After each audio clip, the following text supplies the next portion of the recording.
Welcome back to Beyond Bourbon. Today we have another bottom shelf bangers for you. Season 4, Episode 1.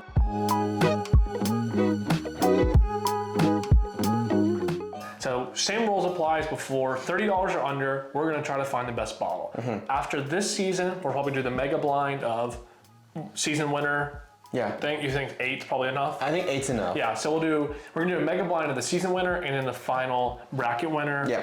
And then we'll kind of do a bracket style for that as well. Yes. I'm like pumped for that. And I look forward to all the episodes, normal episodes, whatever it looks like. So I'm very excited to see where it goes from here. Yeah, because whatever wins that one will be what we tell everybody is our best budget bottle, best bottom shelf bottle, or under $30 bottle. And no matter what our opinion of that bottle is, we have to, that's the one we have to talk about because it won out of 40 other bottles. It really showed up. It wasn't just talking, and it put its money where its mouth is and did something. And the Makers is that way. We have never once recommended Makers prior to it winning. I've always talked it down. I'm like, oh, it's like the Jack Daniels of bourbon. Yes. Jack Daniels of bourbon. And then when it wins, you're like, you kind of have to throw it out there. I'm like, you know what? Yeah, you kind of have to defend it. Props to you. It makes me like, oh, I like that. You know? Yeah. All right, well, let's get into this one. This one I poured for Jared. Very excited for this one to see what you think. This one smells really good. I like the smell of this a lot. And super sweet. Yep. Sweet tea, like with like peach. Peach is there so much. And almost like a green apple Jolly Rancher. Yeah, for sure. It's very light fruits, but like fresh fruit. Very good. Right? This is what's today? The 3rd of March, so let's get into spring. I did not know where you were going with that. We're getting warmer outside. You know, I'm looking more toward those fruitier notes, less toward those warming, dark sugar notes that I like in the winter. And I think that is subconsciously in the back of my mind throughout. Just, you know, absolutely. Anytime I drink whiskey, right? I mean, where you're drinking it, what time you're drinking it, all of that changes it. Your palate changes from day to day, but I am with you that the fruitiness in this is what I'm looking forward to. It is pretty light in color. It's not so dark, but it's bottom shelf. This is not a small bottom shelfie, I'll tell you that right now. No, it has a lot of just, it's a solid nose. It's not blow me away, but it's not lacking at all. Correct. It doesn't smell cheap or youthy. I'm not looking for something. I'm not missing anything. It's solid. Cheers to season 4. I got a little bit of honey. Finish is very light though. Like it stopped. Yeah, it's one note. There's not a lot of complexity there. It's kind of one note, kind of subtle over the tongue, honey. Super honey. Holy crap. It has a good hug, but like there's nothing in my tongue. Yeah. Like it's like it missed the palate. Like that's what I meant. The finish. Like this is perfect for what it is. It matches that nose of like a light drinker of a crushable like whiskey. Like this could be, I down a bottle of this in the summer. 100%. I can't down a bottle of Knob Creek small batch or single barrel select in the summer, like, or anytime. This is good. I like the honey note. It's so honey. It's like, if you had like a honey cough drop or like something like that, it just like slowly like melts honey over time. The honey cough drop is kind of that's a good note. Like, not medicinal, but like that, honey. Yeah, a mouthfeel of like a melting honey on your tongue. Not just like a spoonful of honey. It's not that sugary where it's like straight up honey. I'm gonna stop talking about honey. It doesn't come through in the nose though. As much as I expected though. Not as much. Yeah. The fruitiness is lacking on the palate. I'm missing that fruit. They switch. I wish I had a little bit more fruit because I like that in the nose. I just like, if you're gonna go fruit, go fruit. You know what I mean? I'm with you, 1000%. Don't reserve that flavor. You know, go all in. This smells semi-familiar, but not super familiar. I don't know. Like I feel like I've had something in this family tree, probably, but. Like good. You have.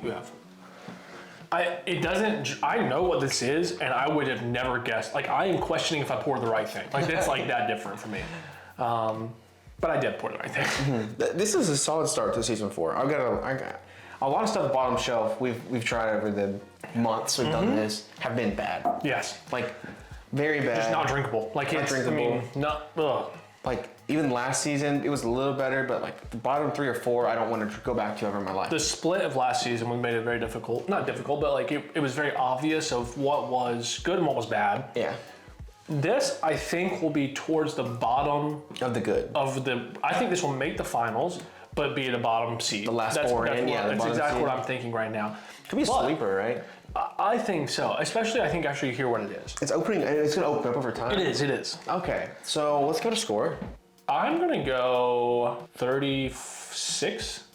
Yeah, I'm right there at 35. I think. Yeah, I was 35, 36. It's solid. I like 71. it. That's a good score. Great start. That probably was 4th place last season. I think we had bangers after bangers. That would have been right next to Buffalo Trace, which I think is fair. Very similar to that because Buffalo Trace, when we drink it, I think you poured it for me. I was like, "There's nothing wrong with this. It's not the best. It's not pulling you away. Correct. There's nothing wrong. With it's just solid, right? Yeah. So I think a very solid pour we got here. Okay, give me some guesses. All right, it's got to be a legacy bottle. That is very good. Yeah, it's getting better as it opens up too. This is a sleeper. Whatever this is, don't sleep on this one. It is legacy. Legacy bottle.